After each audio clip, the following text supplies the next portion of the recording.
Okay, hey guys, it's Paul here from BabelTEQ, and in this video I'd just like to explain how you can set up a custom domain for your BabelTEQ website. So as you may already know, by default you're able to choose a subdomain for your site when you go through the account creation process. So let's say, for example, my site is Bob's English School, and so I want to set a subdomain here, bobsenglish.babeltech-network1.com, and that's perfectly fine. So that'll work. That's an address which you can use. You can send people to that address. You can send people to your email squeeze form, your lesson booking form, your course sales page, all of that, and that's fine. However, some people would like to use their own registered domain name for branding purposes, and that's understandable. So I might prefer to have my website at bobsenglish.com, and you can do that, and it's all completely white labeled. There'll be no reference to BabelTEQ anywhere on your site. Yes, so you will need to go ahead and buy that domain name yourself from any of the main recognized domain name providers, such as GoDaddy, Google Domains, or NameCheap. They seem to be the most popular ones. So you'll need to go and register your domain through them. So that's an important asset for your business. That's something that you should own. Nobody else should own that but you. So now, after registering that domain, how do you then point this to your website? So the way to think about DNS in general, DNS stands for Domain Name Server. Your DNS records are kind of like signposts telling web traffic where to go. So if you imagine you're on the highway, driving down the highway, and you see the sign saying airport this way, so you know that this is where you've got to turn off. So the DNS records are kind of like that. So they tell the internet where to go. So if I'm searching, or if I type bobsenglish.com into my web browser, the browser has to go to the this domain name service, the DNS of your account, and the DNS says, okay, you want to find Bob's English, you need to go to this IP address, Internet Protocol address, and that's the location on the internet of your server, where all of your files, where all of your images, text, videos, whatever are located. So that's what DNS is. So how do we point this custom domain to your BabelTEQ website? Well, there are two methods here, and I'm going to describe both of them. There's the A record method, and there's the Cloudflare name server method. Now, you should use the A record method in either of these two cases. For example, if you have email which you want to have linked to your domain, example, you want to create an email account called contact@bobsenglish.com. If that's the case, then you will need to register with a dedicated email provider. And I think some of the common ones are Google Workspace. Used to be called G Suite. They recently changed it to Google Workspace. Office 365. I think Zoho is another one. But anyway, you'll need to create an account with those services, and they will give you a setup tutorial of how to start using their service with your domain. And what they will probably ask you to do is to add some records to your DNS. So that means you would go, if you've registered with GoDaddy, that means you would go to your GoDaddy account, log in, click on the link where it says manage your DNS, and you'd add some records. We'll have a look at that in a minute. But it's probably a little bit different for each email service. So just follow the steps that they tell you. and you should be good. So if you want to have this, kind of email service tied to your custom domain, then you should use the A record method to point your domain to your BabelTEQ website. The other case is if you want to use a subdomain. So let's say, for example, I've already got a website. Let's say I'm using, maybe I've got a cheap hosting account with Bluehost or something like that. I've got a site on there that I've had for years. I've maybe got a blog on there. I've got a lot of blog articles on there. I don't really want to go through the hassle of reposting them onto my BabelTEQ site. That's understandable. In that case, what you could do though is you could still use BabelTEQ as a sales funnel destination. So you could still create an account with BabelTEQ and use that as a place to have your email squeeze page, as a place to have your booking calendar, as a place to have your course sales page, etc. And in that case, you could leave everything as you have it now, but you could just set up BabelTEQ as a subdomain site. Example, you could create your site on BabelTEQ and call that booklessons.bobenglish.com. Okay. So those would be the two cases where you would definitely want to use the A record method. Now, there is another method, which is to use Cloudflare, and I'll go through these steps as well. I'm saying this is the recommended method if neither of these two cases apply. Meaning if you don't want to use a paid email service like G Suite or Workspaces, if you don't want to use a subdomain, then I think that the Cloudflare method is the best. And the reasons being, there are two reasons.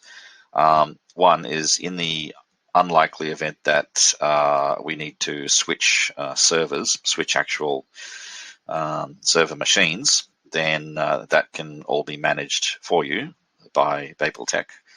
We can do it ourselves. Otherwise, if you're using the A record method, then we will have to tell you hey, can you please update your GoDaddy A record IP to point to this new IP address. So it's not a big deal, but there may be some short interruption of service to your website if you're using the A record method in that case. If you're using the Cloudflare method, then we can take care of those things for you quickly without with minimal interruption. The other benefit is that the Cloudflare can provide some protection in the case of a distributed denial of service attack. You may have heard of these, called DDoS. It's where like bots just keep hammering your site, and it's pretty rare, but it can happen. So for that reason as well, the Cloudflare method offers a bit more protection. So these are why I would recommend using the Cloudflare name server method if neither of these instances apply. So let's take a look now at my GoDaddy account. So this is for a domain which I have registered.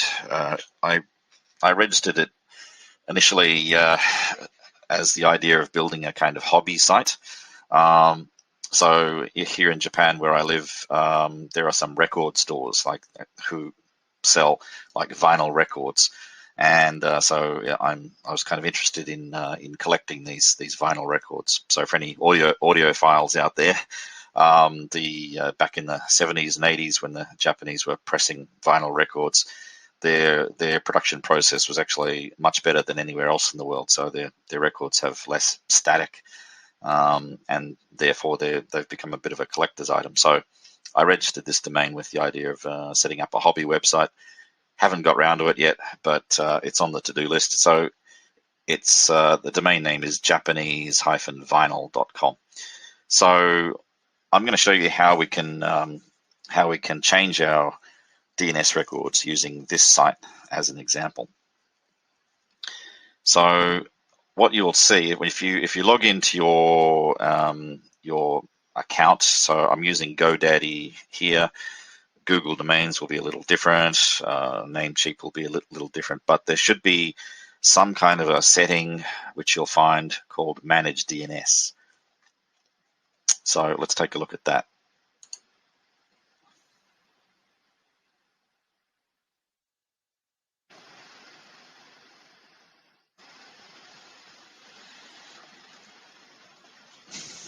Come on, GoDaddy.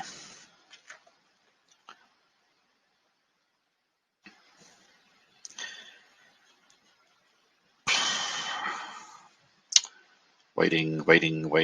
Where's the elevator music when you need it? Here we go. All right, so yeah, so you'll have a DNS management page looking something like that.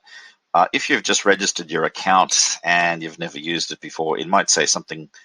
You might see. Well, I'll just point out what these are first of all. So these are the actual records, DNS records for your domain. So the main ones that we're concerned about here are the A records.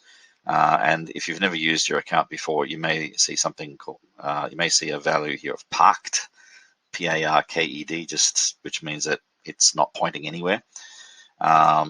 In this case, I am pointing it to an IP address. This is just a hosting company address. This is actually SiteGround, which I sometimes use for other projects. So at the moment, this domain is pointing to this IP address. So if I'm using this method, the A record method, what I want to do is change that to this IP address for BabelTEQ Network 1. Okay. So actually, I want to make sure I got no white space after that. Probably doesn't make a difference, but let's be sure about it. Yes, and I want to edit this. Okay, and let's change that to this. Save it.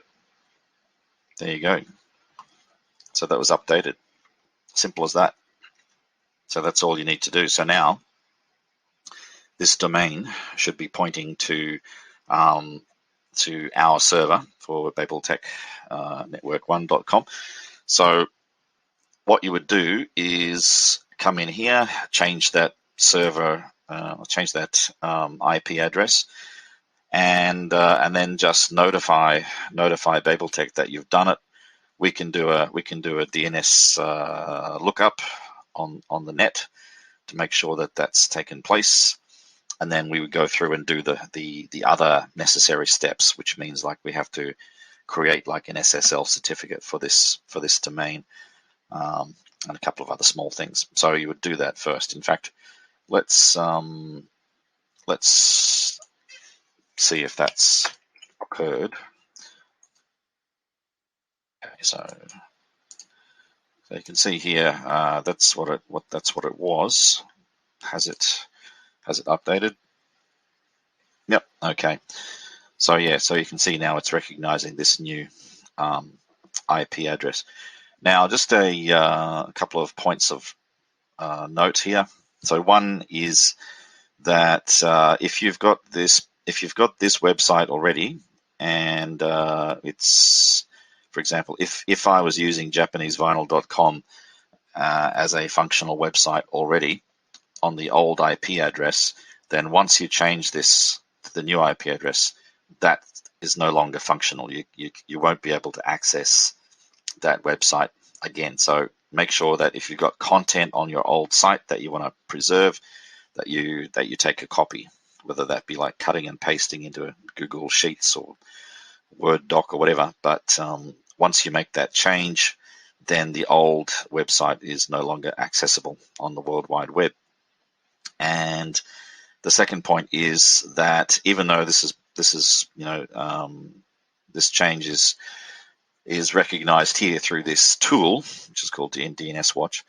The rule of thumb is that any DNS changes can take a little while to propagate around the World Wide Web. So that's just the nature of the internet. There's nothing that we can do to speed that up. But they say that rule of thumb, you should allow up to 24 hours for any DNS changes to be propagated. Generally, I've seen it happen much faster than that, but it can be up to that. It can be up to 24 hours. So that's how we would do this this first method, the A record method. Now let's look at the other method, which is the Cloudflare name server method. So what essentially this is we're going to point this over to Cloudflare, and then we, meaning BabelTEQ, can manage your A record locally from Cloudflare. So the way we're going to do that is, you'll see here these name servers, and it says here we're using the default name servers at the moment. Let's just give me a second. Okay, so I'm going to change these to the name server records, and so if I click on here, I'm going to change these to the Cloudflare name server records.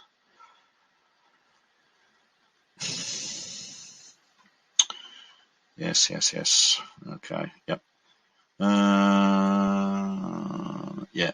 Okay. So enter my own name servers. So if we click on that, so it'll be something like this. So it's best to check before you change it, but it's probably going to be this. So it'll be joaquin.ns.cloudflare and serena.ns.cloudflare. And so we would save that.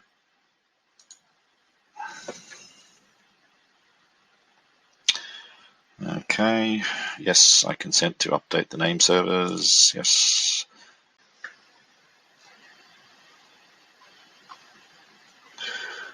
Okay, and so after you've, I cut out some of that video because it asked me to enter a verification code because I've got some protection set up on this domain registration account. So it asked me to enter a verification code. So I clicked the button saying yes, send me the verification code, and then I input the code and then save that, and now it's updated. So you can see now the name servers are now pointing here. So joaquin.ns Cloudflare and serena.ns Cloudflare. So those may change over time, but for the moment, those are the name servers which Cloudflare is using for all BabelTEQ accounts. So, as I said, best to check with us first in case at some point in the future Cloudflare decides to issue new ones. Yeah, so that's basically it. So that's how you change the name servers for your domain if you want to set up a custom domain for your website. So if you have any questions, feel free to reach out through our Need a Hand chat widget on the BabelTEQ main page, or you can email at info@babelteq.com. So thanks very much.